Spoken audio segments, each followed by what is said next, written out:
Hey, good morning, church. Happy Friday. Going to do our devotional this morning on a hymn like we have been doing for the last couple of weeks. And this morning is one of my favorite hymns, The Church's One Foundation. And if you don't know this hymn, I recommend that you get to know it, get to meditate on it, read the words, and see what the writer is saying. And if you whenever we see the background of this, it really becomes very interesting, and it comes to light why he's writing the way he is writing. And it was written by Samuel Stone. He was an Anglican pastor, and one of the reasons he does write this, he was raised in this in a richer community, and then he goes to serve the poor and the impoverished. And there's a lot of those who are uneducated in that area, and they don't know the doctrines that he grew up with and that he was educated in school. And so he writes these 12 hymns that are based off the Apostles' Creed. And they would sing those hymns and get to know doctrine that way. So it's important to remember singing is an important thing. And it shows us, these are ways that we learn certain doctrines. That's why for me, figuring out what songs we should and which songs we should not sing is so important, because we might not think it's influencing the way we believe, but it certainly is. It definitely gets in there, especially if it's catchy. So this hymn, The Church's One Foundation, was written in response to, or based off of the Apostles' Creed, and it's based off the line about the Holy Catholic Church, which is a small c Catholic, meaning the Holy Universal Church, and the communion of saints. So that's partially why he's talking about the unity of the saints. We see lines and such, the elect from every nation, yet one or all the earth. We'll move through the stanzas, but that's one of the reasons why he penned this, so that the church would know that doctrine of the one church, the universal church, and also the communion of saints. Secondly, he penned this because there was this tension in the church. There were these liberal views that were coming from South Africa in the Anglican Church, and they were tearing at the unity of the church, and he wanted to fight against that. So he wanted to anchor them in the truth, show them what is true, and so don't want to miss anything here. That's why we're going to see the conflict in one of the stanzas. It says, "The church shall never perish, her dear Lord to defend, to guide, sustain, and cherish." Also, that talks mid toil and tribulation and tumult of her war, she waits the consummation of peace forevermore. Till with the vision glorious, her longing eyes are blessed, and the great church victorious shall be the church at rest. So he acknowledges that there's this tension going on, and he acknowledges that there's going to be that going on until the consummation, until the Lord comes and consummates his kingdom. So that is, sorry, there's a mosquito on my back. I got it. That is what he's talking about here. But if we are going through now, stanza by stanza, this is what we're going to learn. I'm going to tell you one thing, and then we will look at the stanza. So the first one we see is the point that Jesus is the foundation on which the church is built.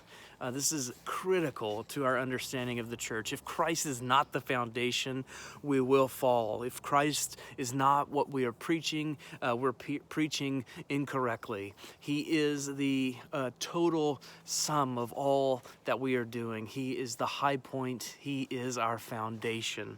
So the first stanza says, "The church's one foundation is Jesus Christ, her Lord. She is his new creation by water and the word. From heaven he came and sought her to be his holy bride. With his own blood he bought her, and for her life he died." That's our foundation, Jesus Christ, the blood of Christ. The second stanza is a declaration of the unity of the church, and he Listen to how many times he uses one. Elect from every nation, yet one over all the earth.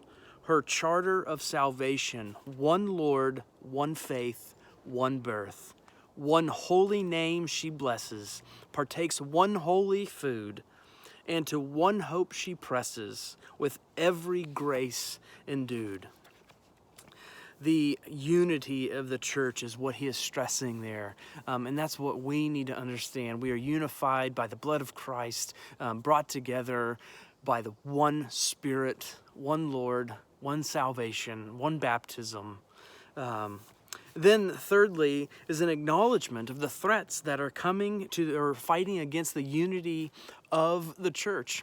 We see that in his fighting with the liberal views that are coming from South Africa. And he writes, though with a scornful wonder man see her sore oppressed, by schisms rent asunder, by heresies distressed, yet saints their watch are keeping, their cry go up, how long? And soon the night of weeping shall be the morn of song. So even though the church is attacked, even though we're being pulled apart, even though the world is trying to tear us apart, you just think about what's going on with COVID right now and how churches and people and Christians are tearing at each other. It's crazy. It blows my mind to see that happening. Instead of being pulled together, we're being pulled apart. And we have to remember that the world is going to try to do that.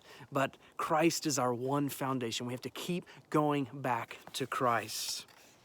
The next stanza is the confident assertion that the church will survive. So even though we're being attacked, even though there are Antichrist rising from the church, it tells us in 1 John 3, even though Satan's attacking, even though there's heresies, and I'm being attacked by mosquitoes. That's what's going on right now. They're trying to stop this devotional. That's what's happening.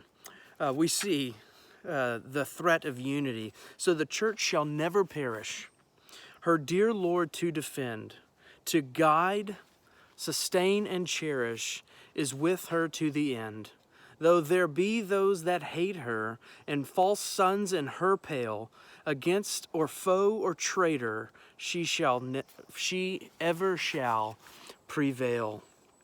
And then moving on from there, before I die of mosquito biting, the church will survive, and there is this longing to join the church triumphant in the end times, in the eschaton, amid toil and tribulation and tumult of her war, she waits the consummation of peace forevermore. This is our future hope, that Christ is coming. Till with the vision glorious, her longing eyes are blessed, and the great church victorious shall she be, the church at rest. And then he closes out with an assurance of the comfort derived by the church on earth for its union with saints who have gone to heaven. We're going to be brought together with saints, that wonderful cloud of witnesses that we're surrounded by. Yet she on earth hath union with God, the three in one, and mystic sweet communion with those who rest is one. O happy ones and holy, Lord, give us grace that we, like them, the meek and lowly, on high may dwell with thee. Such a wonderful hope, such a wonderful hymn. And this just points to Christ is the one who is our foundation. He is the one that brings us together. He is the one that keeps us together, and he's the one that will make us his at the end. So this, if you want the verse that goes with this, that goes well with this, you could actually go to Congregational Singing, and they print like 50 something, the website Congregational Singing, and they have like 50 or something references, but one that stands out is Ephesians 4:4-6. And it says, there is one body and one spirit, just as you are called to the one hope that belongs to your call, one Lord, one faith, one baptism, one God and Father of all, who is over all, through all, and in all. I pray that you're blessed today. Get out there and listen to this. There's many renditions on YouTube and everywhere else. So if you haven't heard this, listen to it.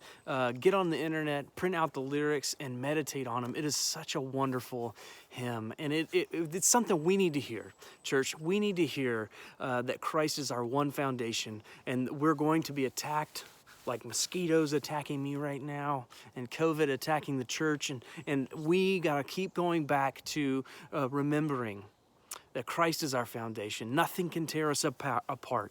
Nothing is going to win against Christ. He's already won. So I pray that this blesses you like it has me. Have a wonderful, wonderful Friday. God bless you.